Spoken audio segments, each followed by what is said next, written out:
Jumpa kembali dengan saya Nur Fitriadin di akun Noer Blessed. Kiranya melalui video yang diunggah oleh akun ini boleh menjadi berkat bagi setiap kita. Dalam video kali ini kita akan membahas tentang pernyataan dari Bangkai ya, di mana beliau ini membahas tentang baptisan di dalam iman kekristenan. Ini menjadi menarik perhatian kita, benarkah apa yang dikatakan tentang baptisan menurut Kainama itu adalah kebenaran atau hanya lelucon saja ya guys, yang tidak berbobot ya intinya. Sebelum kita jauh membahas bagian ini, saya mengajak kita seperti biasa untuk simak video berikut ini. Beliau ngomong secara lancar begitu, baptis. Mungkin bisa dijelaskan Ustadz K. Coba, supaya banyak orang Kristen tidak ngerti baptis. Iya, dari kata baptizo, artinya air lalu sebetulnya, bukan ditenggelamkan itu, bukan. Nomor konkordansinya G2871. Masih ada ya begitulah. Ya, itu ada nomor. Karena setiap kata ada nomor. Jadi nomor itu. Artinya air melalui. Jadi melalui dari kepala seharusnya sampai kaki. Pass by the water. Water pass. Water under your body and soul, brother. Gitu kan. Water. With the water. Brother. Gitu kan. Kayak gitu. Kayak negro-negro ngomong kan gitu. Kan seharusnya air itu terus gitu tuh. Jadi bukan direndam kayak masuk ke kolam. Terus gini kan nih. Gini ke belakang. Kalau ada yang baik, digilir lah. Masuk dia ke air, masuk semua. Sebetulnya bukan air merendam, bukan.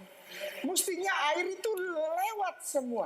Lewat. Ya, baik, sangat jelas apa yang dikatakan oleh Kainama ini ya mengenai baptisan. Wah, beliau menunjukkan data yaitu dari Konkordan 2871 ya guys ya, katanya beliau menyebutkan dengan jelas Konkordan 2871. Benarkah Konkordan 2871 itu mengacu kepada baptiso seperti apa yang dikatakan oleh Kainama?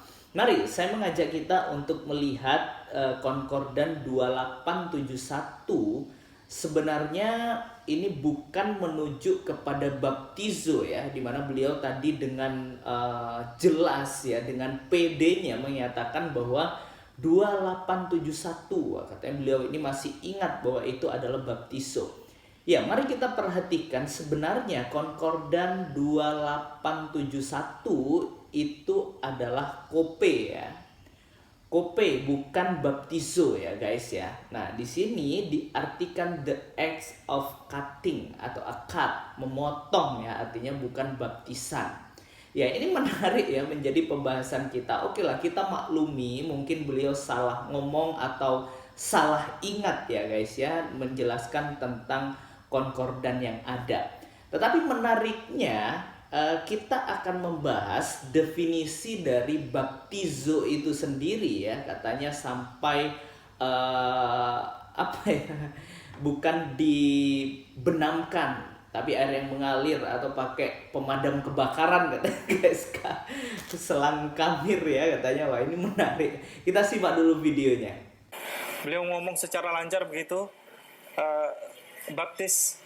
Mungkin bisa dijelaskan Ustadz K. Coba, supaya banyak orang Kristen tidak ngerti baptis. Iya, dari kata baptizo, artinya air lalu sebetulnya, bukan ditenggelamkan itu, bukan. Nah, baptizo itu BAPTIZO. Kenapa dia direndam? Karena sungai Yordan itu ngalir, Ustaz. Seharusnya baptisan itu mestinya pakai selang blambir. Maksudnya apa? Pemadam. Dikucur dari atas, dia melalui seluruh. Jadi setiap tetes itu baptiso itu pass by the water. Iya, benarkah yang dikatakan oleh Kainama ini merupakan suatu kebenaran ya guys ya? Atau hanya omon-omon doang ya? Atau hanya omong kosong aja yang dikatakan oleh Kainama?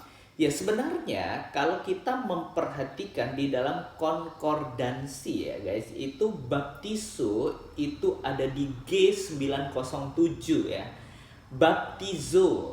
Nah, arti dari baptizo ini sebenarnya mencelupkan berulang kali, membenamkan, menenggelamkan atau kapal yang tenggelam. Ini jelas ya kalau kita melihat definisi dari konkordansi itu sendiri berdasarkan data ini, sebenarnya baptizo itu adalah suatu hal yang berbanding terbalik seperti apa yang dijelaskan oleh Kaidama ya, yang pakai selang. Sungguh lucu ya guys ya. Tapi kita harus ingat ada dua sakramen penting di dalam iman kekristenan, yaitu perjamuan kudus dengan baptisan. Ya, baptisan seperti tadi yang sudah saya perhatikan ya. Kalau kita memperhatikan konsep kainama ini, yang dipersoalkan adalah bukan esensi yang penting dari baptisan itu sendiri ya. Mereka atau kainama ini lebih mengkritisi cara yang dilakukan di dalam baptisan ya, bukan esensinya. Ya, kalau kita mempersoalkan tentang cara tadi, sebenarnya kata baptizo sendiri itu sudah sangat jelas diartikan membenamkan, mencelupkan, menenggelamkan ke dalam air ya, bukan di apa tadi, dipakai pemadam kebakaran ya guys ya. Itu adalah sungguh sangat lucu. Yang terpenting adalah di dalam baptisan itu adalah esensi dari baptisan itu sendiri, yaitu dalam nama Allah Bapa, Putra, dan Roh Kudus. Ada Allah Tritunggal di dalam baptisan. Nah, kita melihat sebenarnya apa sih makna dari baptisan itu ya. Yang pertama, kita harus mengingat kembali bahwa baptisan itu merupakan suatu pengakuan atau kesaksian di depan Allah ataupun jemaatnya bahwa kita telah percaya dan menerima Kristus sebagai Tuhan dan juru selamat kita secara pribadi ya teman-teman. Lalu baptisan itu juga merupakan suatu pernyataan bahwa kita telah diterima sebagai anggota gereja dan masuk ke dalam persekutuan orang-orang yang percaya, yaitu menjadi satu tubuh di dalam Kristus. Lalu melalui baptisan, maka persekutuan kita dengan Kristus diteguhkan. Nah, ini makna dari baptisan yang perlu kita ketahui ya guys ya. Ya, kita belajar dari hal ini, maka dari itu mari kita belajar untuk berhati-hati di dalam mengemukakan pendapat ya, supaya tidak menjadi blunder atau tidak menjadi lelucon di dalam setiap kehidupan kita, apalagi itu tentang pengetahuan iman dalam kekristenannya. Ya, kiranya melalui video ini boleh menjadi berkat bagi setiap kita, bahkan membukakan wawasan kita untuk berpikir waras serta hidup di dalam kewarasan. Tuhan Yesus memberkati kita. God bless you.